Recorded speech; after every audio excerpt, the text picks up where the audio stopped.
Muli po kaming nag-aanyaya sa inyong lahat na kami po sana ay inyong pagdamutang makasama sa pagbubukas po ng ating isasagawang mass indoctrination.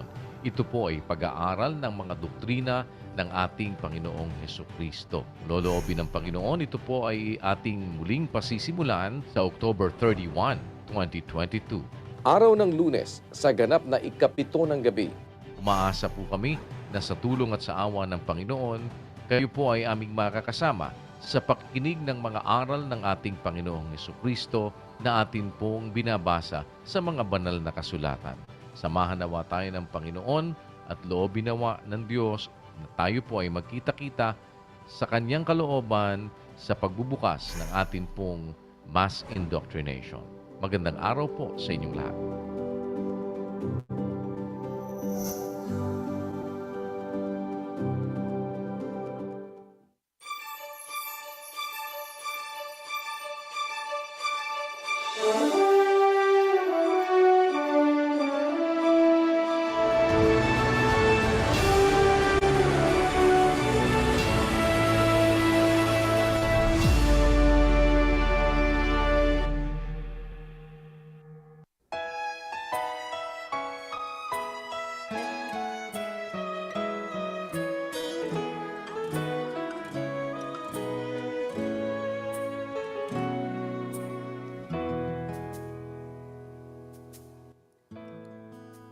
Bayanihan, kapatiran.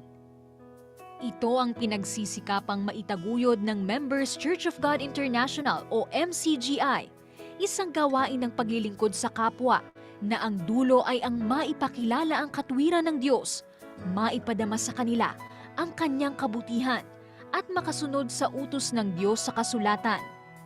Ang naaawa sa dukha ay nagpapautang sa Panginoon at ang kanyang mabuting gawa ay babayaran sa kanya uli. Isang lugar sa San Pablo City sa lalawigan ng Laguna ang ating dinalaw, kung saan isang ama ang nagbahagi sa atin ng kwento ng kanyang buhay. Halos sa hindi na po makapahinga ng ayos ang katawan sa sobrang pagod sa trabaho, tapos uuwi, maglalaba po, lahat po ng sa akin. Wala po, nag-iisa po akong naghahanap buhay sa 6 kong mga anak. Nag-iisa po ako. Mula po nung iniwanan ng kanilang ina. Wala na po, pakahirap po. Kasi po, hindi po ako makapaghanap buhay ng ayos. Hindi ko rin sila masuportahan ng dapat na ako ang sumusuporta sa kanila pag minsan yung kapatid ko pa. Kasi nga wala akong trabaho. Kapag kinakapos naman kami, ay bumibiyahe ako ng tricycle para may pantustos kahit na pambili ng ulam nila o kahit na anong pangangailangan namin dito sa bahay. Ang kita ni Ronald, 500 piso sa isang araw. Swerte na kung madagdagan pa, pero sa 6 na bibig na umaasa sa kanya, matamaman niyang isipin ay hindi magkakasya. Lalo't kailangan pa nilang ipaayos ang kanilang sira-sira ng bahay. Ito po kaming nakatira dito ay ang bahay po namin ay inuutay-utay ko po. Palibasa nga po, marami akong pinapakain, sinusuportahan, ay hindi ko po magawa ng isang gawaan. Ang ginagawa ko po, pagka kumikita po ng maganda o kaunting materyales, yun lang po, ikakabit ko, pautay-utay po. Pinagbabahagi ko po yung kanilang pangangailangan ng mga anak ko at saka doon sa bahay namin. Kaya po ganito, lagi nakabitin. Hindi po matapos-tapos. Kung kayang gawin, bakit pa patatagalin kung nasa kapangyarihan ng iyong kamay na gawin? Kaya hindi nag-atubili ang mga kapatid na tulungan si Ronald upang kahit paano ay maipaayos ang kanilang munting tirahan. Siyempre kaligayahan na ng ating puso na sa bawat pagdalaw ay mayroon tayong maihanda at maiiwang munting regalo sa ating kapwa. At higit sa lahat ng yan, ang pinakamahalagang maiiwan natin ay ang maunawa at makita nila na ang Diyos ay maawain at hindi nagpapabaya sa lahat ng tumitiwala at kumikilala sa Kanya. MCGI. Salamat po sa MCGI. Kaya po kami siya. Naramdaman ko yung binigyan ako ni Kristo yung binigyan sa aming grocery ay makakatulong din sa aming kabuhayan. Salamat sa Diyos at kami inabigyan. Salamat sa MCGI. Salamat po ako sa Diyos at sa MCGI na nabigyan po kami ng gano'n. Ay, hindi ko po in-expect na mabigyan po ako ng gano'n ng MCGI ng grocery. Ay, napakalaki pong alwan kasi po hindi na po kami nagsisiksikan doon sa isang kwarto. Napakalaki pong pasasalamat talaga at hindi na po sikip, nagluag po kami kasi po may ibang matutulugan na po yung mga anak ko. Salamat po sa Diyos. Napakalaking tulong po at salamat po sa Diyos. At wala na po ako talagang ibang masabi sa inyo kundi salamat po at natulungan po ako kahit hindi ako lumalapit sa inyo at humingi ng tulong ay malaking pasasalamat po sa Diyos at natulungan po ako. Nakikita natin ngayon ang mga kapatid nagpa-practice talaga. Sama-sama sa paggawa, sama-sama sa pag-abot sa kapwa-tao, sa mga kapatid. Kung makakasanayan natin, ano man nasabihin ng kahit na sino, yun ang sa tulong ng Diyos ay aming ipapractice. Ang mga bagay na inyong natutuhan at tinanggap at narinig at nakita sa akin, ang mga bagay na ito ang i-practice ninyo. At ang Diyos ng kapayapaan ay isa sa inyo. Sa Diyos ang lahat ng karangalan at kapurihan, magpakailanman.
Sing your praise, O God, and the soul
Sumatin po ang kapayapaan ng Panginoon sa lahat po ng aming mga tagapakinig at taga-subaybay ng programa po ng MCGI Bible Exposition. Kayo po ay minsan pang aming inaanyayahan sa isang maikling pananalangin bago po tayo makinig at mag-aral ng mga salita ng Diyos sa mga banal na kasulatan.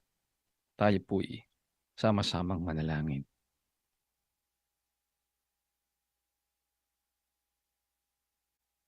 Ama namin na makapangyarihan sa lahat, sa pangalan po ng aming Panginoong Hesukristo, pinasasalamatan ka namin ng buong puso sa iyong pagpapahinuhod na kami ay binibigyan mo ng pagkakataong mabuhay pa sa layuning maipakilala mo sa amin ang iyong kalooban upang kami ay maging dapat na makasama mo sa pinangako mong buhay na walang hanggan sa iyong kaharian.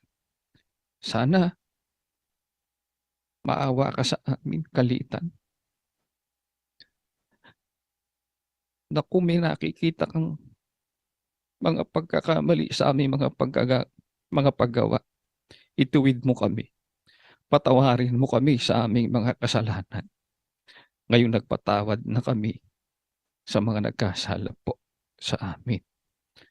At sa bawat isang nagnanais makaalam ng katotohanan mo sa layuning maging dapat sa iyong kaharian, buksan mo po ang aming mga puso't kaisipan na lagi naming maunawa na ang iyong kalooban, maisagawa namin ang iyong kautusan na makapagbabago ng aming mga buhay, magtutuwid ang aming mga pagkakamali sa pagiging dapat ng aming kaluluwa at ng aming mga mahal sa buhay.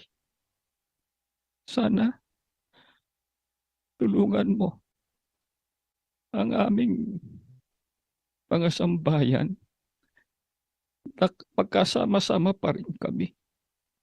Di lang sa buhay na ito, kundi hanggang sa ipinangako mong buhay na walang hanggan.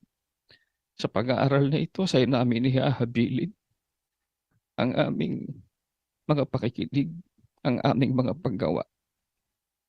At nilalagak namin sa iyo ang aming mga kabalisahan sa buhay. Ikaw ang nakakaalam ng aming mga pinagdadaanan, ang aming sari-saring alalahanin.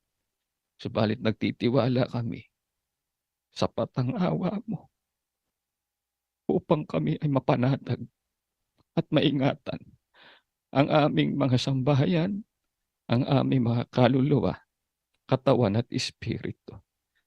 Sa iyo po namin inihahabilin ang lahat sa aming mga buhay. Mangyari ang kalooban mo sa amin. Salamat sa lahat ng iyong pagmamahal sa pangalan ng aming dakilang tagapagligtas na si Kristo Jesus. Amen.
Biblia ang sasagot, itanong mo kay Soriano. Magandang araw sa lahat ng ating mga panauhin at sa lahat ng nasa mga iba't ibang venues na kung saan ay nakakarating po ang ating ginagawang Worldwide Bible Exposition. Sa araw na ito, muli po nagpapasalamat tayo sa Panginoon sa isa pang mabuting pagkakataon na makasama natin ang ating pong mga panauhin na makakaugnayan natin ngayong araw na ito.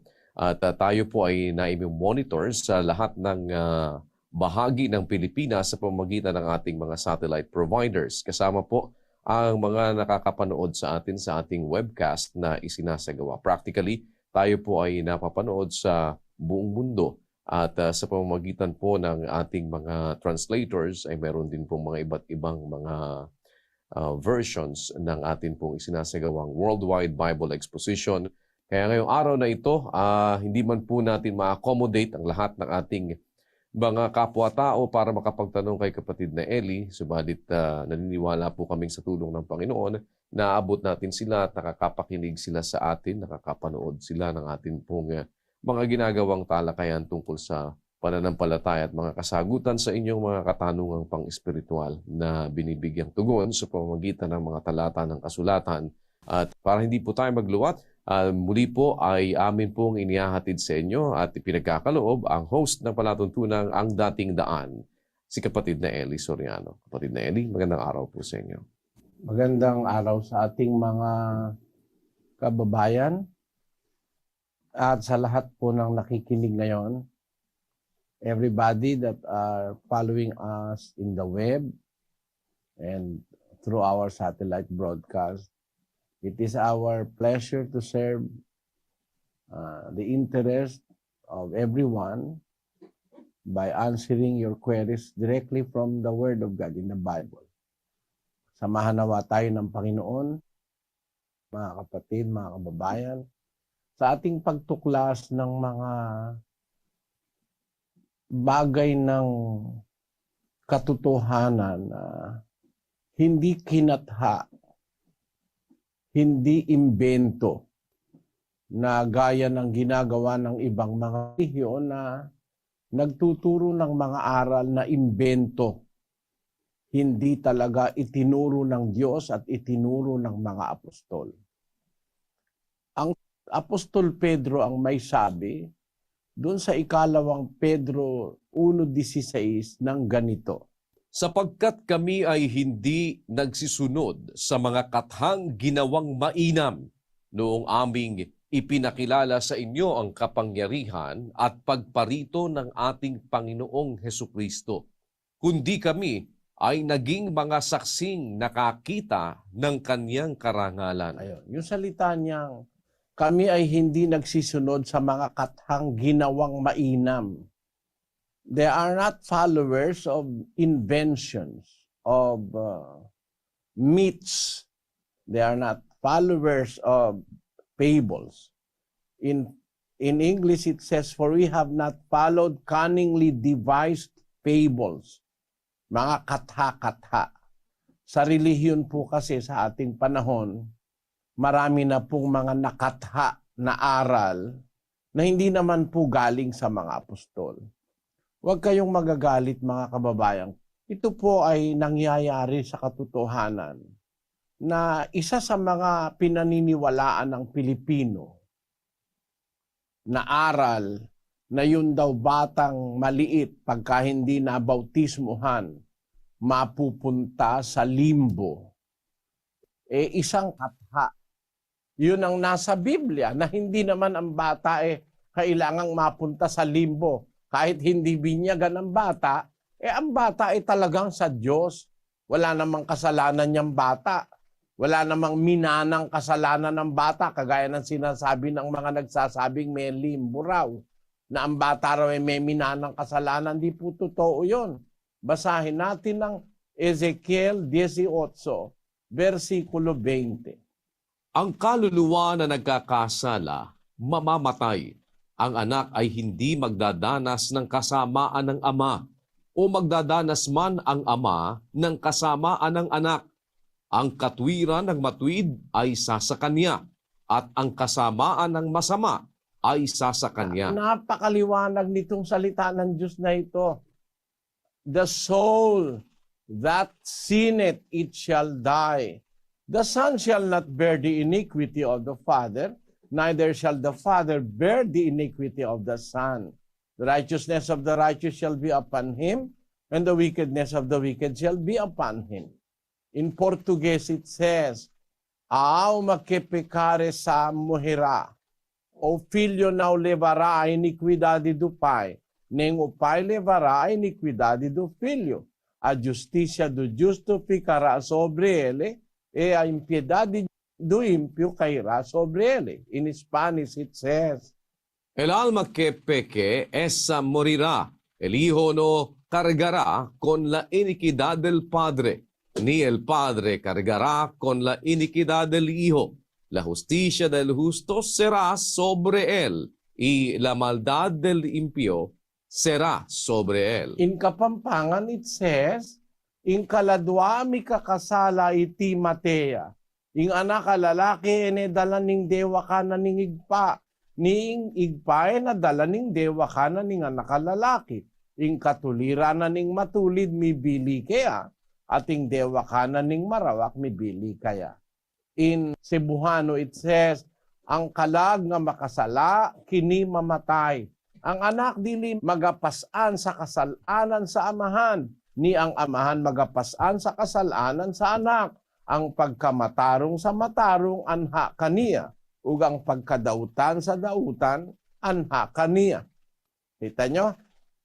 In Ilocano it says, ti kararuang agbasul matay tu. Ti anak alalaki di nantu awiten ti kinadangkes ti ama. Ket ti ama di nantumot awiten ti kinadangkes ti anak alalaki. Ti kinalinteg ti nalinteg at dantuken kuana. Ket ti kinadakes ti managdakdakes at dantuken kuana.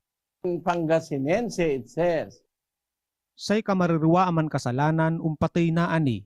Say anak alaki agtunaan ni awiten suin kauges nen amato. Et say ama agtumet na ani awiten suin kauges na anak to alaki. Sain katunong na matunong wala na ani si katu. Tan sain kauges na marilmeng wala na ani si katu. in Japanese it says, 罪を犯した者はその者が死に、子は父の咎について負い目がなく、父も子の咎について負い目がない。正しい者の義はその者に帰し、悪者の悪はその者に帰する。 in Chinese it says, 唯有犯罪的，他必死亡；儿子必不担当父亲的罪孽，父亲也不担当儿子的罪孽。一人的善活必归自己，恶人的恶报也必归自己。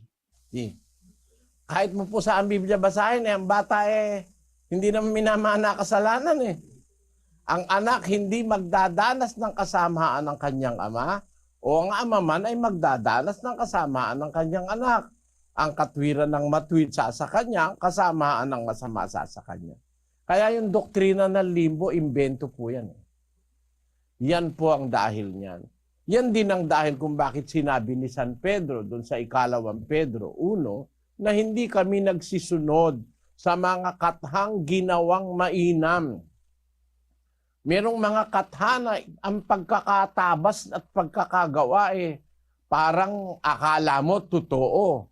Akala mo kapanipaniwala, pero panluloko sa kapwa. Ganyan po ang maraming relihiyon. Kagaya halimbawa nung magpapatayo ng kapilya at magpapalagak sa miyembro, lalaga ka ng lalagak, linggo-linggo maglalaga ka, laga ka ng lagak. Hahaba tayo, kapatid na Daniel, umpisahan na natin. Binibigyan ko lang ng ideya ang mga kababayan na dapat ang mapaniwalaan natin yung nasa Biblia, hindi yung kinatha ng pastor. Yung nasa Biblia lang. Yung ang totoo, yun ang salita ng Diyos, yun ang galing kay Kristo, yun ang sinulat ng mga apostol. Kaya yun ang dapat nating paniwalaan. Umpisa na tayo, kapatid na Daniel. Mga kapatid na Eli, unahin po natin ang ating mga panauhin sa Lawag City. Nandun si kapatid na Rudy Alamares. Go ahead please, Lawag. Salamat po sa Diyos sa mabuting pagkakataong bigay sa atin. Magandang araw po sa inyo lahat, kapatid na Eli, kapatid na Daniel. Dito po sa Lawag City, ang magtatanong po ay si Mr. Selendorio Saturnino, 57 years old, isang Katoliko po. Meron sana akong tatanong, medyo kailangan ba ang tao na malaman ang plano ng Diyos? Alam mo kapatid, yung plano ng Diyos, gusto nga ng Diyos malaman ng tao yun. Kaya tiyak na merong kakayanan ang taong malaman ang plano ng Diyos. Kasi yung plano, kumbaga sa isang bahay, yun ang magiging itsura ng bahay bago itayo yung bahay. So nauuna yung plano bago yung bahay, di ba? Ang Diyos, nauna yung kanyang plano bago tayo likhain ng Diyos. May plano na siya para sa atin bago tayo nilikha ng Diyos. Kaya dapat alam natin yung plano ng Diyos. At yung plano ng Diyos, yun yung kanyang kalooban. Bago pa tayo nalikha, may kalooban na ang Diyos na dapat nating maisagawa. Yung plano, maisabuhay. Basahin natin ang Efeso Kapitulo 2, versikulo 10. Sapagkat tayo'y kanyang gawa, na nilalang kay Kristo Jesus para sa mabubuting gawa, na mga inihanda ng Diyos ng una upang siya nating lakaran. Yun ang plano ng Diyos eh. Inihanda niya na ng una upang siya nating lakaran. Tayo kanyang gawa, nilalang kay Kristo Jesus para sa mabubuting gawa. Para sa mabubuting gawa. Na mga inihanda ng Diyos ng una upang siya nating lakaran. Kaya ang tao'y sumasama, ayaw siya kasing sumunod sa plano ng Diyos eh. Kumbaga yung tren, bago ilabas yung tren, meron ng release. May tatakbuhan ng release yung tren. Pagka yung tren umalis sa release na diskaril, disgrasya ang kahulugan nun. Ang tao kaya nadidisgrasya, nagagawa ng mga mali sa buhay niya, nagkakaroon siya ng mga maling desisyon, nagkakaroon siya ng mga maling gawain dahil umaalis siya dun sa riles. Yun ang plano ng Diyos eh. Meron siyang inihandang mga gawaing kabutihan na siyang pinag-uukulan niya sa tao na kanyang nilikha. Tayo'y ginawa ng Diyos para gumawa ng mabuti, hindi ng kasamaan. Kaya ang tao ngayon nagsasaper, ang tao ngayon ay nagkakaroon ng mga gera, ng kasakiman, away ng mag-asawa, paghihiwalay, patayan ng magkakapatid, dimandahan ng magkakamag-anak, sari-saring kasamaan. Dahil ayaw tayong sumunod sa plano ng Diyos. Kaya kung sa tanong mo, may kakayahan ba tao malaman ang plano ng Diyos? Gusto nga ng Diyos yun. Yung kanyang kalooban, yung kanyang plano. Hindi ba yun ang sabi dun sa panalangin na kinopya sa Biblia?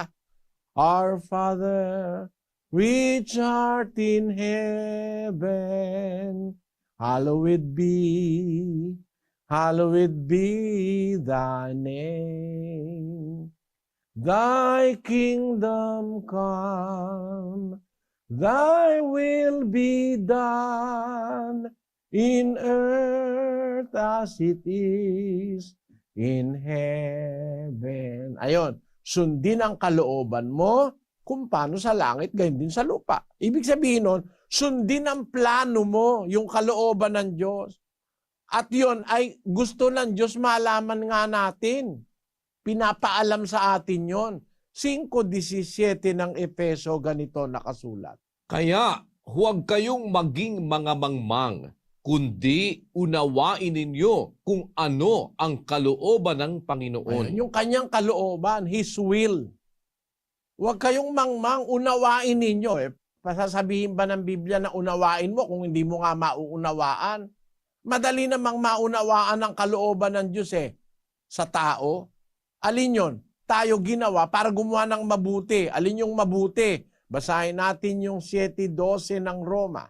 Kaya nga, ang kautusan ay banal, at ang utos ay banal, at matuwid, at mabuti. Ayun, tayo ginawa ng Diyos para gumawa ng mabuti. At yung mabuti na gagawin natin, yun yung kanyang kautusan. Sabi niya, iibigin mo ang iyong asawa parang ang iyong sariling katawan. Utos yun. O mga babae, pasakop kayo sa inyong mga asawa. Mga anak, magsitalima kayo sa inyong mga magulang sa Panginoon sapagkat ito'y matuwid. Utos yun eh. Yun lahat ng yun, pag sinunod mo, yun ang mabuti. Lahat ng utos ng Diyos, ikabubuti ng tao. Eh ba tayo sumasama? Kasi yung hindi utos, yun ang ginagawa natin. Kumbaga sa tren, ayaw mo sa riles. Sabi ng Diyos, huwag ka magnanakaw. Eh nagnakaw ka. Nakulong ka tuloy. Huwag kang mangangalon niya. Eh nang rape ka. Nakulong ka tuloy. Halimbawa, huwag ka mag-iimbot. Eh nag-imbot ka, nang istapa ka, makukulong ka. Bukod sa makukulong ka, ay maaring mapatay ka pa nung nanakawan mo. Pagka may baril yung nanakawan mo, kutsilyo lang yung iyo, mauunahan ka. Pero kung tayo gagawa ng kalooban ng Diyos, kahit medyo mahirap, hindi tayo maaaring magipit. Halimbawa, isa kang kumikita lang ng konti, wala ka namang pagkaing masarap, tuyo lang, mabuti na yung tuyo na wala kang problema kaysa sa kumain ka nga ng murkon o ng lechon, ninakaw mo naman. Basahin natin ang Kawikaan 17:1. Maigi ang isang tuyong subo at may katahimikan, kaysa bahay na may laging pistahan na may kaalitan. Ang liwanag ng salita ng Diyos maigi ang isang tuyong subo na may katahimikan. Kung yung tuyo na yon galing sa pagpapagal mo, hindi mo niloko ang kapwa mo tao, magandang buhay yon. Na tuyo lang ang ulam mo pero malaya ka. Wala kang masamang kasaysayan, wala kang record dahil gumawa ka ng kabutihan. Ang tao kaya tayo nagsasuffer, kung minsan nagkakasakit, dahil din sa kasalanang ginagawa natin, sa paglabag natin dun sa kabutihan o sa plano ng Diyos. Halimbawa, sabi ng Diyos, huwag kayong magsipaglasing ng alak, sabi ng Diyos. Wala kang ginawa kundi maglasing. Kamat na bandang huli, meron kang sakit sa atay. Bakit? Yung alak, alkohol yon. Yung alkohol, mahihirapan masyado ang atay mo para i-neutralize yon. Lahat kasi ng chemical na pumapasok sa katawan ay ini-neutralize ng atay. Pagka masyado ng maraming chemical, mapapagod yung atay, magkakaroon ka ng cirrhosis of the liver o ng mga sakit sa atay. Ikaw rin ang mamamatay. Kaya yung atay, dadagdagan mo lang ng patay. Bakit? Kasi, sinobrahan mong masyado ang ano mo sa atay mo Kain ka ng inom ka ng inom ng alcohol. Inom ka ng inom ng droga, inom ka ng inom ng soft drinks, katakot-takot na chemical yung nasa soft drinks. Alam nyo ba na sa soft drinks, merong chemical na nilalagay sa panlinis ng inodoro? Alam ba natin yun? Na yung masarap na soft drinks, may halong chemical na ginagamit sa panlinis ng inodoro. Tungga ka ng tungga ng soft drinks, bukod sa diabetes, pinahirapan mo ang atay mo. Matamis yan Kaya tayo na rin ang may kasalanan kung minsan inom ka ng inom ng droga, kain ka ng kain ng sip-sip ka ng sip-sip ng droga, ng shabu, ng kung ano-ano, winawasak mo ang sarili mo. Kaya bandang huli, ikaw din ang magsasuffer, ikaw din ang mahihirapan. Pero kung gumawa ka lamang sana ng mabuti at sinunod mo yung plano ng Diyos, hindi ka masyadong mahirapan. Bawa, kahit na tuyo lang ang ulam mo, malakas ang katawan mo. Nung araw may kanta ako yung labandera ko, tunay ka kung umibig, ang bati at palo-palo, ansyan laging kapiling, something like that. Tapos, merong parte rin sa kanta, lumalakas ang katawan sa paghanap ng pera. Tama mo? Kahit labandera ka lang, malakas naman ang katawan mo, hindi ka magnanakaw, hindi ka prostitute. Ang prostitute, isang gabi nakaka 10,000. Kaya lang, pagkatapos ng 3 taon, patay na. Bakit? Na-AIDS kasi eh. Na-AIDS eh. Yung kanyang customer na may AIDS, nilagay sa kanya yung AIDS. Yung labandera. Yung labandera 25 taon naglalabandera nakapagpatapos ng anak malakas ang katawan Bakit? Nagtiis. Na kahit na yung mabuting gawain mahirap gawin, pinagtiisan niya, tinulungan siya ng Diyos. Ayon. Ganun po kapatid, ang ng tao, ang konstitusyon ng ating katawan ay ginawa para gumawa ng mabuti, hindi ng kasamaan. Parang yung makinang diesel. Ang makinang diesel, ginawa yon para ang ilagay mo diesel. Pag nilagyan mo yun ng gasolina, masisira agad yon. Ganon din naman yung makinang gasolina. Pag nilagyan mo ng diesel, hindi maaandar yon. Ang ibig ko lang sabihin, ang tao ginawa ng Diyos para sa kanyang plano na gumawa tayo ng kabutihan hanggang sa tayo mamatay. At pagka ang kabutihan ang ginawa natin, pagkabuhay na mag-uli sa paghuhukom, magkakaroon ka ng gantimpalang buhay na walang hanggan. 5:28 ng Juan, ganito nakasulat. Huwag ninyong ipanggilalas ito sapagkat dumarating ang oras na ang lahat ng nangasalibingan ay makaririnig ng kanyang tinig at magsisilabas ang mga nagsigawa ng mabuti ay sa pagkabuhay na mag-uli sa buhay at ang mga nagsigawa ng masama ay sa pagkabuhay na mag-uli sa paghatol. Nakita mo kapatid? Kaya talagang ang plano ng Diyos sa atin gumawa ng mabuti. Kasi sa araw ng pagkabuhay na mag-uli ng mga patay, sa araw ng paghuhukom, yung mga nasa libingan lalabas ang nagsigawa ng mabuti sa pagkabuhay na mag-uli sa buhay at ang nagsigawa ng masama ay sa pagkabuhay na mag-uli sa paghatol o sa parusa. Kaya kapatid, yan ang plano ng Diyos. Ginawa ka para gumawa ng mabuti. Mabuti para sa nanay mo, sa tatay mo na pinagkakautangan mo ng loob, igagalang mo ang iyong ama't ina, gagawa ka ng mabuti sa iyong kapwa. Mamahalin mo ang iyong asawa at mga anak, aasikasuhin mo ang pamilya mo. Iibigin mo pati ang iyong kaaway, sabi ng Panginoong Hesus. Yun ang mabuti. Pag ginawa mo yun, di ka mapapasama Ayun. Yun ang plano ng Diyos sa atin. Na kaya tayo ginawa para sumunod sa kanyang utos. Para gumawa ng kabutihan. Yung mabuti, yun ang utos. Ang mabuti sa Diyos, yung siya ang may utos. Ang kautusan ay banal, ang utos ay banal, matuwid at mabuti. Yun ang dahil ng ating pagiging tao. Yun ang plano niya sa atin. 12:13 ng Ecclesiastes. Ito ang wakas ng bagay. Lahat ay narinig.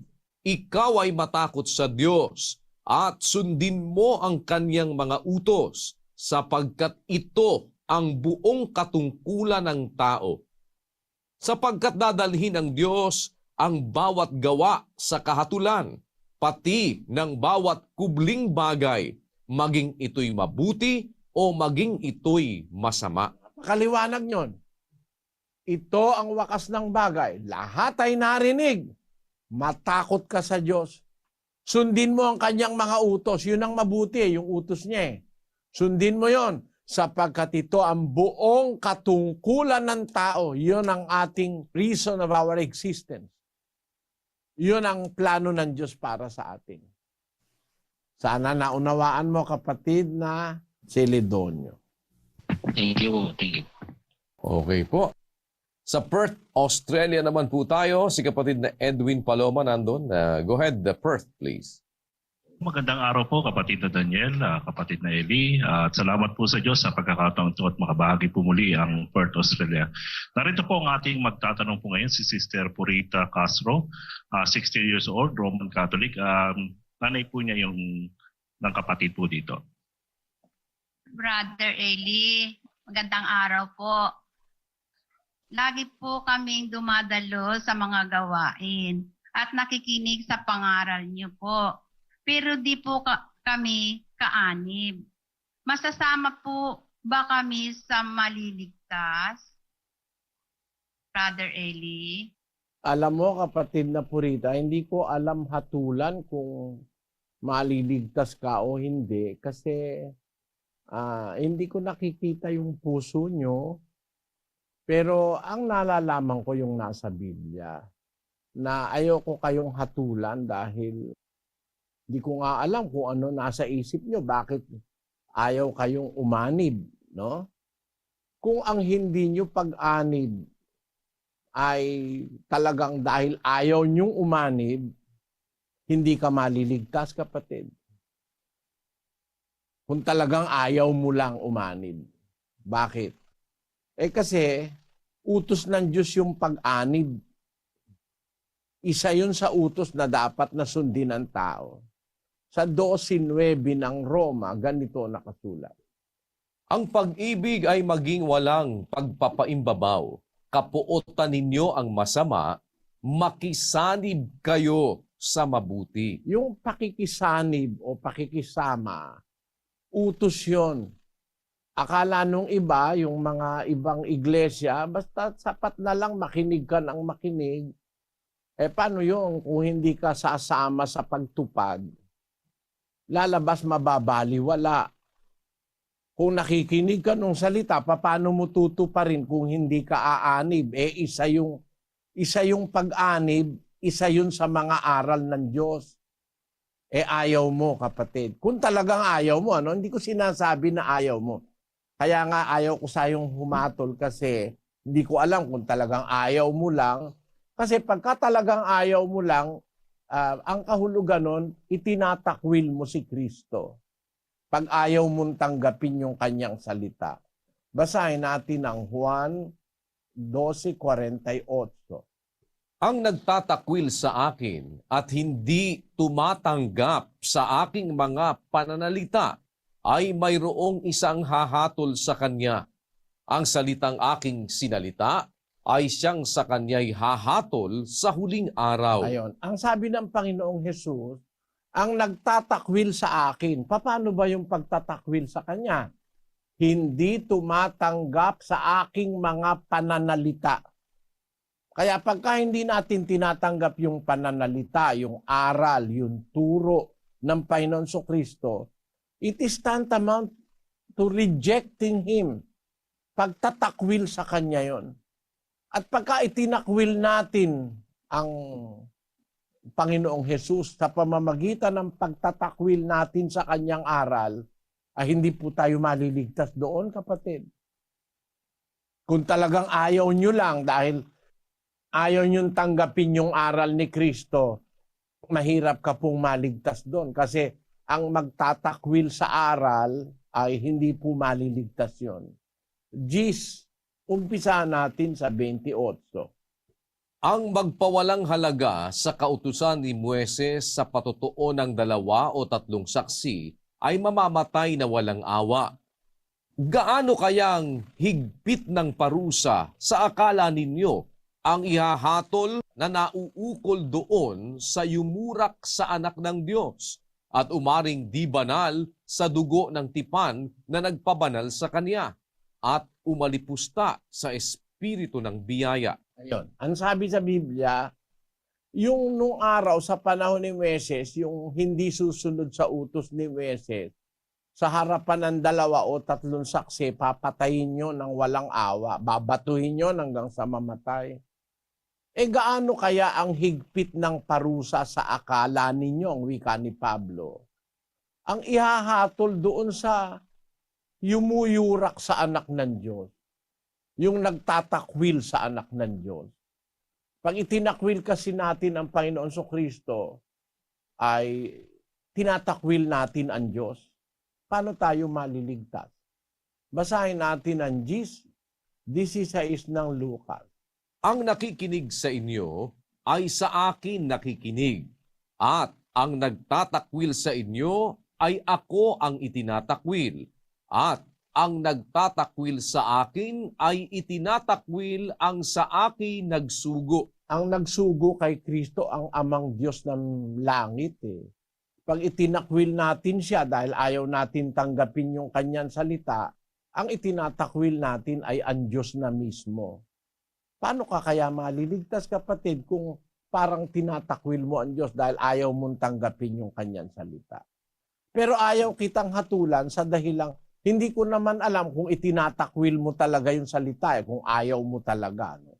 Pero kung susunod ka po sa Biblia, kapatid, ang sabi po ni San Juan sa unang Juan, ganito. Sabi niya sa mga kapatid nung unang siglo, sa 3:18, Mumunti kong mga anak, huwag tayong magsiibig ng salita, ni ng dilaman, kundi ng gawa at katotohanan. Hindi naman tunay na pag-ibig yung salita lang eh. Meron mga tao kasi, mahal ko ang Diyos, mahal ko ang Diyos, I love you, Lord, etc. Kakanta pa. Pero ang sabi po ng Biblia, huwag tayong iibig sa salita kahit sa dila man, kundi ng gawa at katotohanan. Kailangan yung salita ng Diyos, ginagawa yon, isinasagawa, isinasabuhay, tinatanggap. At pagka tinanggap yon, maaanib ka. Kasi ang nakasulat sa Biblia, aanib ka doon sa mabuti na nakilala mo. Pagka ayaw mong umanib, parang pagtatakwil yon. At meron pong babala ang Diyos doon.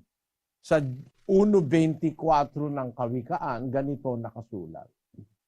Sapagkat ako'y tumawag at kayo'y tumanggi, aking iniunat ang aking kamay at walang makinig, kundi inyong iniuwi sa wala ang buo kong payo, at hindi ninyo inibig ang aking saway. Ako naman ay tatawa sa kaarawan ng inyong kasakunaan. Ako'y manunuya pagka ang inyong takot ay dumarating, pagka ang iyong takot ay dumarating na parang bagyo, at ang inyong kasakunaan ay dumarating na parang ipo-ipo, pagka ang hirap at hapis ay dumating sa inyo. Kung magkagayoy, tatawag sila sa akin, ngunit hindi ako sasagot. Hahanapin nila akong masikap, ngunit hindi nila ako masusumpungan, sapagkat kanilang ipinagtanim ang kaalaman at hindi pinili ang takot sa Panginoon. Ayon, maliwanag kapatid yun, Sabi ng Diyos, tumawag ako, tumanggi kayo. Nagtakwil kayo. Inyunat ko yung aking kamay, ayaw kayong makinig. Inuwi nyo sa wala ang buo kong payo. Hindi nyo inibig ang aking saway. Ako naman ang tatawa pagka ang inyong kasakunaan dumarating na. Pagka ang kasakunaan mo darating na parang ipo-ipo at saka ang hirap at ang hapis ay dumating sa inyo, tatawag kayo sa akin, hindi na ako sasagot, sabi ng Panginoon. Yun ang warning ng Diyos eh. Pag hindi tayo tumugon sa kanyang tawag, pag hindi natin siya sinunod ang kanyang salita, darating ang araw ng kanyang paghihiganti sa tao. Yun yung kasunod na talata dun sa binasa natin kanina eh. Ikalawang Tesalonica, Kapitulo 1, versikulo 8. Na maghihiganti sa hindi nagsisikilala sa Diyos at sa kanila na hindi nagsisitalima sa ebanghelyo ng ating Panginoong Hesus. Gaganti ang Diyos sa ganong mga tao na hindi kumikilala sa Kanya, ayaw tumalima sa ebanghelyo. Kaya yung salita po ng Diyos nasa Biblia para sundin natin. At isa sa mga susundin natin, aanib tayo doon sa katotohanan. Isipin mo kapatid, asan ang logic? Si Kristo at ang Ama nagtayo ng iglesia, may samahan. Yung samahan na yon nasa Biblia, ang aral no nasa Biblia. Ayaw kang sumama. Di ba ang logic nun parang ayaw mong sumama dun sa itinayo ng Diyos? Ang logic nun, parang baliwala lang sa'yo yung ginawa ni Kristo. Yung ginawa ng Ama sa langit. Na si Kristo, nagbuwis ng kanyang buhay para sa iglesia, matubos ang kasalanan ng tao. Tapos ayaw mo sa iglesia, ayaw kang umanib. Hindi ba yun parang ang logic nun ayaw mo kay Kristo? Basahin natin ang Gawa 20:28. Ingatan ninyo ang inyong sarili at ang buong kawan na sa kanila'y ginawa kayo ng Espiritu Santo na mga obispo upang pakanin ninyo ang iglesia ng Diyos na binili niya ng kanyang sariling dugo. Yung iglesia ng Diyos, binili ni Kristo yun ang kanyang sariling dugo. Kaya siya nagsakripisyo, kaya siya na pinatay, kaya siya nagtiis dahil para matubos niya ang iglesia. Ayaw natin na tayo maging bahagi ng iglesia, parang itinatakwil natin yung sakripisyo ni Kristo. Ikaw na ngayon ang makakahatol sa iyong sarili, kapatid, kung maliligtas ka ba o hindi, pag hindi ka umanib sa iglesia dahil ayaw mo. Ngayon, hindi ko alam kung meron kang ibang dahilan dahil sabi mo kasi lagi kang dumadalo sa gawain, nakikinig, pero hindi ka umaanib. Hindi ko alam yung dahilan sa likod nun, kaya ayaw kitang hatulan. Pero kung ang dahilan nun ay ayaw mo talagang umanib dahil parang ayaw mong pahalagahan yung tawag ng Diyos at ni Kristo sa'yo, wala ka pong kaligtasan nun. Ikinalulungkot ko, I just have to be frank. Kailangan akong magsalita ng prangka kung ano yung sinasabi sa Biblia. Hindi naman ako kagaya nung paniniwala pagka hindi ka anib, hindi na maliligtas. Naniniwala kami may mga hindi ka anib na maliligtas. Meron kasing mga hindi ka anib na hindi nakarinig o kaya hindi narating ng pangangaral, hindi na anib. Hindi ko hinahatulan yun na hindi na maliligtas kasi halimbawa, hindi naman siya nakakilala, wala naman siyang narinig. Parang nung araw, may mga tao nung araw nakatira sa kuweba. Nung araw, wala pang Bibliang masyado. Namatay sila, hindi pa sila nakakarinig. May pag-asang maligtas yun, kapatid, yung mga taong ganon. Pero kung nakapakinig ka, naintindihan mo, naliwanagan mo, ayaw mong tanggapin, iba yun. Iba yun dun sa hindi naanib kasi walang narinig. Yun, may pag-asa pang maligtas yung mga hindi naanib na walang narinig Kagaya ng mga ermitanyong sinasabi na buhay sa kuweba, hindi nakarating sa sibilisasyon, etc. Ang Diyos hahatulan sila sa puso. Basahin natin ang Roma 2, versikulo 13. Sapagkat hindi ang mga tagapakinig ng kautusan ang siyang mga ganap sa harapan ng Diyos, kundi ang nangagsisitalima sa kautusan ay aariing mga ganap. Sapagkat kung ang mga hintil na walang kautusan sa katutubo ay nagsisigawa ng mga bagay ng kautusan, ang mga ito na walang kautusan ay siyang kautusan sa kanilang sarili. Sabi ni San Pablo, merong mga hintil na walang kautusan kasi hindi narating. Ang mga hintil, yun yung mga taong walang kilalang Diyos. Parang yung mga ninuno nating Pilipino nung araw, ang tawag yata ron yung mga ita, yung hindi narating ng aral ni Kristo yun May pag-asa yun. Kasi kung yung mga hintil ang wika, walang kautusan sa katutubo, nagsisitalima naman sa bagay ng kautusan, di naman sila gumagawa ng kasamaan. Ang mga ito, kahit walang kautusan, siyang kautusan sa kanilang sarili. Na, ang sabi sa 15, na nangagtatanyag ng gawa ng kautusang nasusulat sa kanilang puso, na pinatototohanan ito pati ng kanilang budhi. Ang tao kasi sinusulatan ng Diyos ng kabutihan sa budhi, sa puso. Halimbawa, kahit wala siyang narinig na kautusan, hindi naman siya gumagawa ng kasamaan sa kapwa, may pag-asang maligtas yun. Kung nasa labas ka, dahil hindi ka nakapakinig ng aral, hindi ka narating, pero gumagawa ka naman nung nasa puso mong kabutihan, maliligtas ka. Yun ang sabi ni Pablo. Yung mga hintil na walang kautusan sa katutubo, kung gumagawa ng bagay ng kautusan, ang mga ito aariing ganap ito, sabi ni Pablo. Kasi hindi naman yung nakikinig ang aariing ganap kundi yung tumutupad sa kautusan. Nakapakinig ka man, hindi mo naman ginanap, wala ka rin kaligtasan. Pero yung hindi nakapakinig, hindi naman lumalabag sa kautusan, gumagawa naman ng kabutihan, may kaligtasan yun. Sa'yo, hindi ko pwedeng i-apply ito, kapatid na purita, kasi sabi mo, nakikinig ka na kung ikaw lang hindi nakapakinig, tapos tatanong sa akin ng anak mo na ang nanay ko po ba may kaligtasan, maaaring isagot ko, meron pagka mabuti siya at kahit wala siyang nalamang aral, maaari siyang maligtas. Pero sabi mo kasi nakikinig ka na, dumadalo ka na, pero hindi ka umaanib, ibang sitwasyon yon. Sana naunawaan mo yung sagot ko, kapatid. Yung walang napakinggan, pero hindi naman gumagawa ng kasamaan sa kapwa, maaaring maging dapat sa Diyos yon. Pero kahit ikaw ay makinig ng makinig, pero hindi mo tinutupad, hindi ka po maliligtas. Yun po ang tamang sagot sa inyong tanong. Kayo na po ang bahalang humatol sa inyong sarili, kapatid na purita. Salamat, Brad Eli. Salamat po. Samahan nawa kayo ng Panginoon.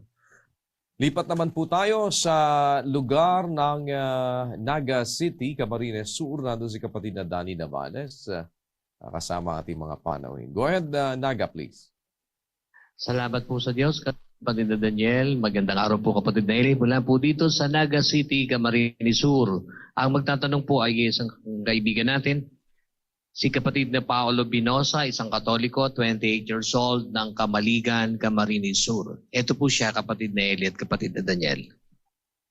Ang katanungan ko po, maaari po bang mas malaki ang kasalanan ng tao kapag nakagawa siya ng kasalanan ng maliit? Ngunit, bawal po sa iglesia. Kaysa malaking kasalanan sa ibang relihiyon. Halimbawa po, yung ibang relihiyon po ay nakapatay o pumatay. At yung kapatid po na Church of God ay kumain po ng bawal. Halimbawa po, kumain siya ng dinuguan o kaya yung balot kasi binigti po yun. Ano po ba ang maasasabi niyo po dito? Mo, kapatid, hindi ganun ang dapat pananaw natin. Ang ating pananaw, ang kasalanan nagiging mabigat kung alam mo ang kasalanan. Kung wala kang malay sa kasalanan, napapatawad ng Diyos yun. Basahin natin ang 1:13 ng unang Timoteo. Bagaman ang una ako'y naging mamumusong at manguusig at mang-aalipusta, gayon may kinahabagan ako sapagkat yaoy ginawa ko sa di pagkaalam sa kawalan ng pananampalataya. Ang taong nakakagawa ng kahit mabibigat na kasalanan, kung hindi mo naman talaga alam na buong buo, merong patawad yun. Si Pablo nga nung umpisa ako ikay mamumusong. Nilalabanan niya ang Diyos Ako'y naging mamumusong, mang-uusig pa. Pinapapatay niya pa yung mga unang Kristiyano.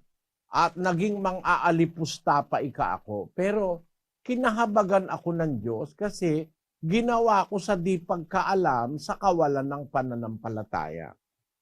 Kaya yung iyong parang problema o deduction, hindi tama yun sa hustisya, kapatid. Na pagkukumparahin mo yung gagawing kasalanan ng isang relihiyon at saka ng isa pang relihiyon.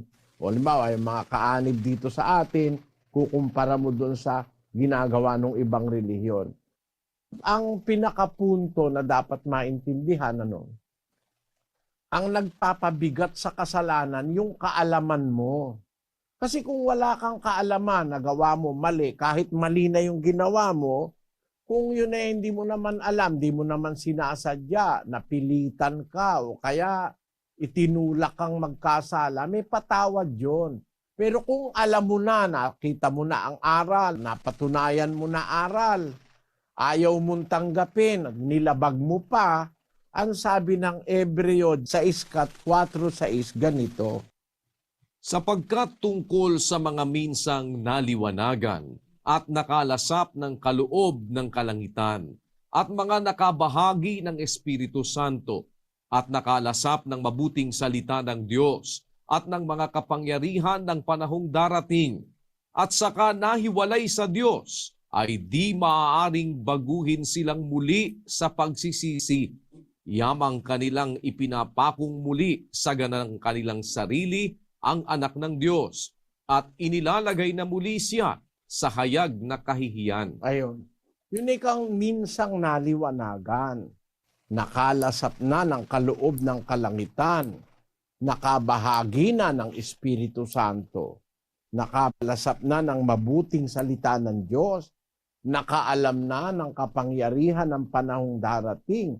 Pagkatapos sa kakapanahiwalay sa Diyos dahil sa iyong kasama ang ginagawa, wala ka ng pag-asang mapatawad. Wala nang haing natitira pa tungkol sa kasalanan. Ayon. Sa 10:26 ng Hebreo.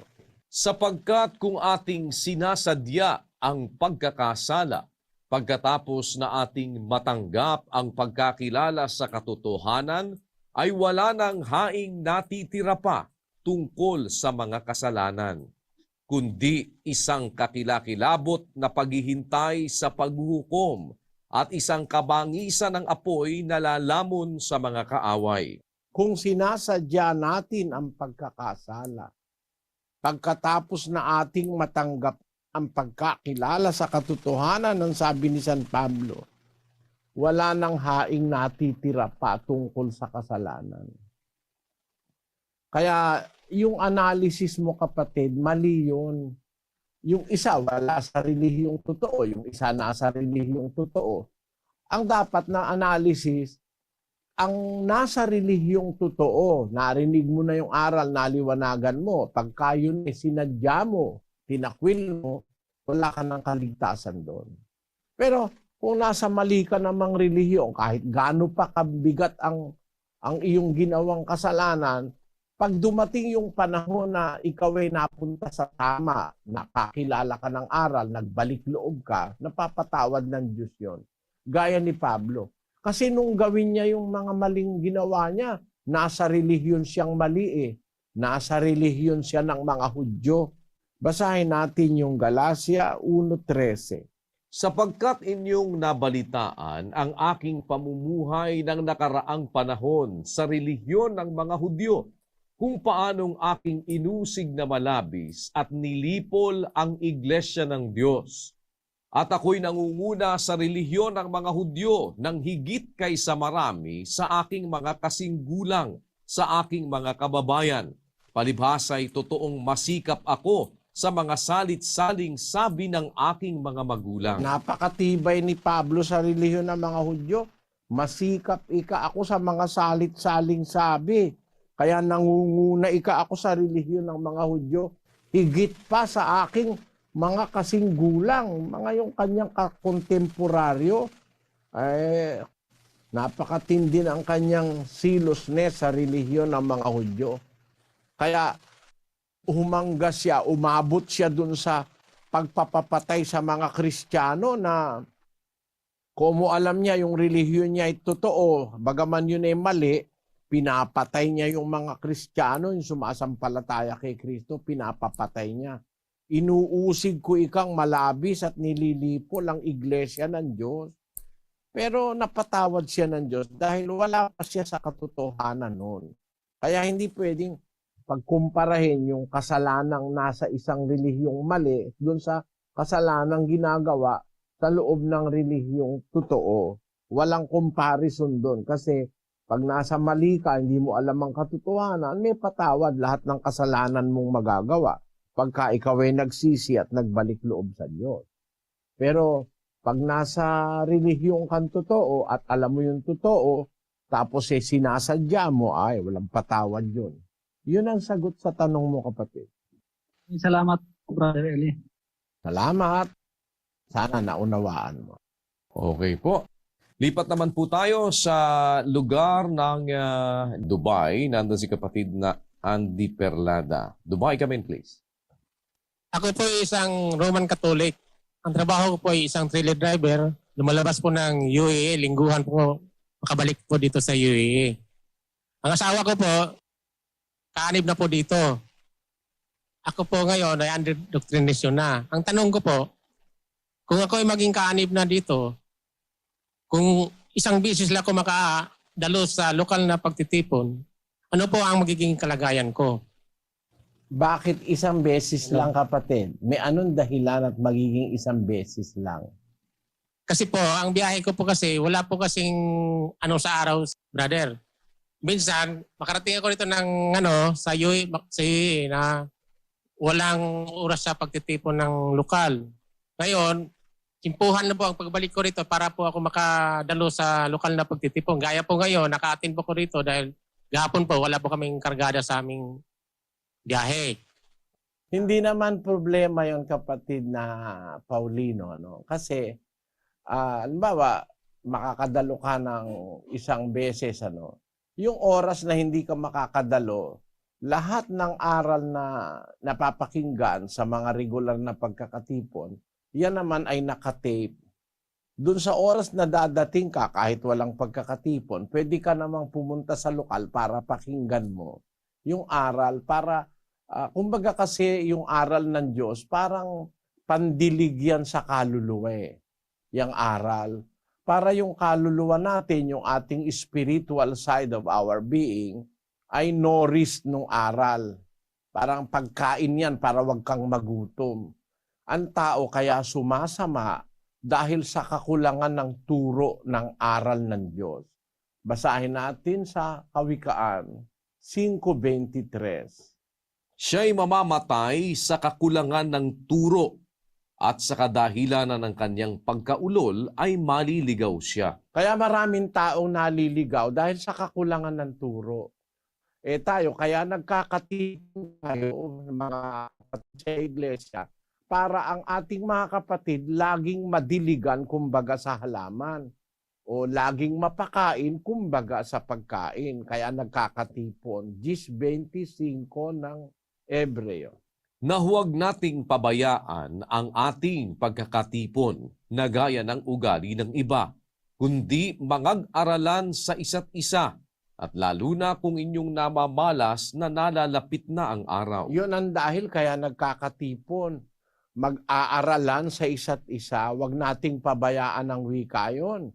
Lalo na kung namamalas nating malapit na ang araw, lalo na kung parating na yung pag-araw ng pagbabalik ng Panginoon, kailangan tayo'y laging busog sa aral para wag tayong maligaw kasi nakakaligaw yun yung pagkawala ng aral. Kaya tayo may pagkakatipon. Kaya kami naman sa inyong paglilingkod sa inyo, naglagay tayo ng mga araw ng pagkakatipon sa iba't ibang lugar. Kagaya dyan sa UAE, sa Middle East, sa Arabia, dyan sa Qatar. Komo dyan, ang holiday dyan Biyernes. Ang pagkakatipong inilagay natin dyan, Biyernes. Kasi dyan ang holiday Biyernes Kaya walang pasok ang Biyernes, kaya dyan nagkakatipon sila Biyernes. Ngayon, kung hindi ka makakarating, meron ka namang, halimbawa, may isang araw dumating ka, kagaya ngayon, wala kayong biyahe kamo, di yung hindi mo napakinggan nung linggo, o nung Biyernes, o nung anong araw, meron naman sa lokal na pupuntahan mo, na pwede mong mapakinggan yon para lagi kang merong spiritual nourishment. Kumbaga, parang dinidilig ang kaluluwa mo. Sa unang Korinto 3, versikulo 6, ang sabi ng Apostol Pablo ay ganito, Ako ang nagtanim, si Apolos ang nagdilig, ngunit ang Diyos ang siyang nagpalago. Ang halamang hindi nadidilig, hindi lalago. Ganon din ang pananampalatayang naitanim. Sabi ni Pablo sa mga kapatid sa Korinto, ako ang nagtanim, si Apolos ang tagadilig, ang Diyos naman ang nagpapalago. Paano kang lalago kung walang didilig sa'yo? Yung aral, pandilig yun Yung aral na pandilig, yun ang nagbubunga sa ating buhay ng kabutihan, Basahin natin ang Isayas, Kapitulo 55, versikulo 10. Sapagkat kung paanong ang ulan ay lumalagpak at ang niebe ay mula sa langit, at hindi bumabalik doon, kundi dinidilig ang lupa, at pinasisibulan at pinatutubuan ang halaman, at nagbibigay ng binhi sa maghahasik at pagkain sa mangangain. Magiging gayon ang aking salita na lumalabas sa bibig ko, hindi babalik sa akin na walang bunga, kundi gaganap ng kinalulugdan ko at giginhawa sa bagay na aking pinagsuguan. Ayon, sabi ng Diyos, magiging gayon ang aking salita mula sa bibig ko. Parang ulan o niebe na bumabagsak sa lupa para dumilig, para magbunga ang lupa. Ganun naman ang aking salita na lumalabas sa bibig ko, sabi ng Diyos. Parang dumidilig yan sa kaluluwa natin para tayo wag mauhaw sa mga bagay na espiritual. Kasi pag nagkulang ka doon, doon ngayon papasok yung mga tukso, pambababae, panlalalaki, yung pagsusugal, pagtataksil sa asawa, pagkalimot sa pamilya, pagkawasak ng pamilya, doon ang gagaling at nawawasak na yon. Kaya sa iyo, kapatid, walang problema ron. Kung hindi ka makakarating ng regular na pagkakatipon, pag dumating ka, pakinggan mo yung aral na hindi mo napakinggan, na hindi ka nakarating, pakinggan mo. It's a sort of a make-up para ikaw ay laging nourished spiritually. Our concern, hindi yung pera mo, ang aming pangunahing concern. Ang concern namin yung kaluluwa mo.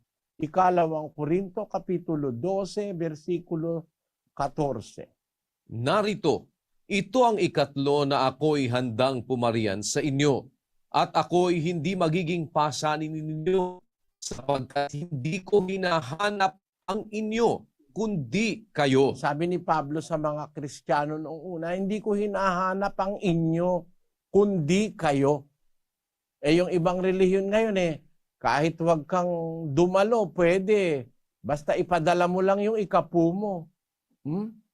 Meron nga ngayon sabi nung isang miyembro sa akin, nakausap ko sa Amerika it has been 2 months that I am not attending now, but I faithfully give my tithe, sabi niya. 2 buwan na ako hindi dumadalo, pero how can you give your tithes when you are not attending the congregation? Because in our church, we have an account, sabi niya, yung ikakaskas ko lang yung aking ATM card, nakakapagbigay na ako ng ikapo. Yun ang halimbawa ng mga iglesyang hindi mahalaga yung kaluluwa mo, ang mahalaga yung pera mo. Sa atin, ang mahalaga sa ating pangunahin yung kaluluwa ng kapwa, maakay ng Diyos sa kabutihan sa pamamagitan ng kanyang aral. Kaya ang mahalaga talaga, makikipagkatipon.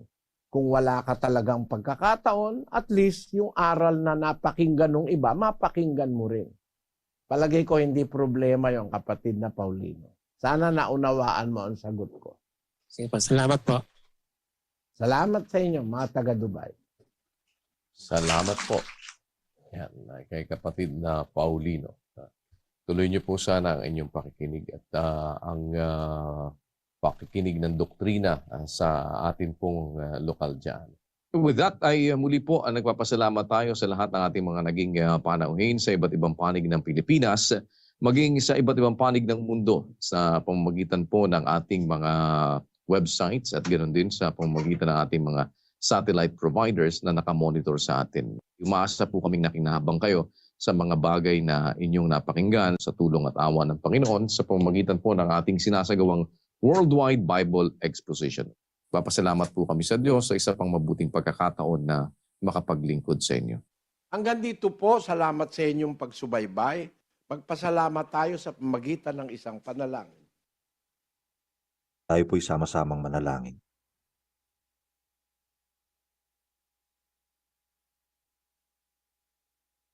Ama naming dakila at makapangyarihan sa lahat, pagkatapos po naming sama-samang makapakinig ng iyong mga banal na salita, muling nagbubuklod kami ng aming mga kalooban Amin pong ipinagpapasalamat sa iyo, Ama, ang isa pang mabuting pagkakataong pinasapit mo sa aming mga buhay upang madagdagan kami ng katututuhang nagmumula sa iyo sa mga banal na kasulatan. Awa ka po sa mga kaluluwang nararating ng pangangaral na ito, Ama, lalo na po ang mga naghahanap ng katotohanan at kaligtasan ng kanilang mga kaluluwa. Sana patuloy ka pong gumawa, magbukas ka ng mga puso at mga kaisipan, tamnan mo kami ng pananampalatayang nagmumula sa iyo, matuto kaming magtiwalang ganap sa iyo at sa iyong mga salita, sa ikabubuti namin sa aming pamumuhay sa sanglibutang ito. Patuloy mo sanang samahan ang programang ito, Ama, ang lahat ng iyong mga lingkod na katulong at kamalasakit upang makarating sa aming mga kapwa-tao ang balita ng iyong pagliligtas. Samahan mo kami sa aming sama-samang mga paggawa upang ang aming henerasyon ay marating ng mga aral na nagmumula sa iyo. Minsan pa, Ama, sa amin pong pansamantalang pagtatapos, sa iyo namin muling ipinagkakatiwala ang aming mga buhay at ang aming mga kapalaran. Tulungan mo sana kami, Ama, magkaroon ng kapangyarihan sa aming mga puso, kaisipan at sa aming mga paggawa ang mga katwiran mo na aming natututunan. Paingatan kami laban sa lahat ng kasamaang makapagpapahamak ng aming mga kaluluwa. Sana po, Panginoon, bahala ka na rin sa aming mga sambahayan, aming mga anak, samahan mo sana, pakiingatan mo sa pasama ng pasamang lipunan na aming ginagalawan. Tulungan mo kaming maturuan sila ng pagkatakot sa iyo at pagkilala sa iyong kalooban. Minsan pa, maraming salamat po sa pangalan ng aming tagapagligtas na si Kristo Jesus. Amen.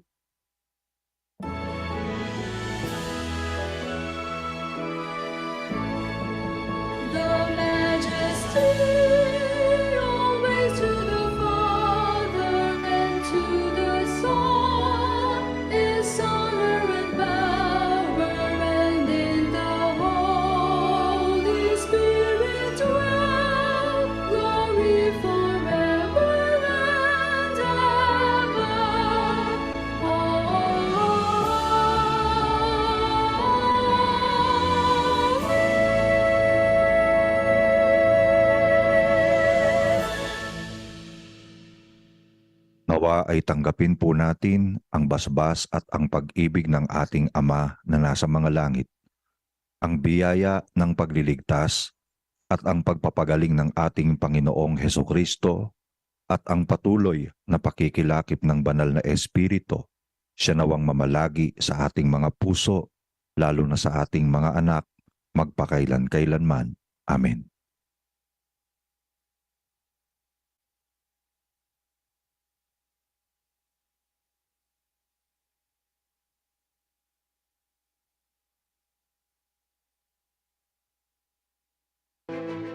Ang mga members po ng Church of God International ay nag-aanyaya sa inyong lahat para sa isang mass indoctrination o ng pag-aaral ng mga doktrina ng ating Panginoong Jesucristo. Ano po ba ito, mga kababayan? Pag-aaralan natin, ano ba ang mga utos ni Kristo, mga aral ni Kristo, aral ng Ebanghelyo na para sa ating panahon. Kasama ba rito ang pagbibigay ng ikapo, ang Santa Senang may abulo yan? Kasama ba rito ang pangingili ng Sabado? Doktrina ba ng Panginoong Jesucristo na bawal ang baboy, hipon at iba't iba pa? Nanyayahan namin kayo ng isang buong taus-pusong paanyaya na sana'y pagbigyan ninyo, mga kababayan, kung kayo po ay mayroong pagnanasang makaalam ng mga aral na tunay na doktrina ng ating Panginoong Jesucristo. Mag-uumpisa tayo mula sa October 31, 2022. Yan po'y Lunes, ika-7 ng gabi. Magandang araw po sa inyo lahat.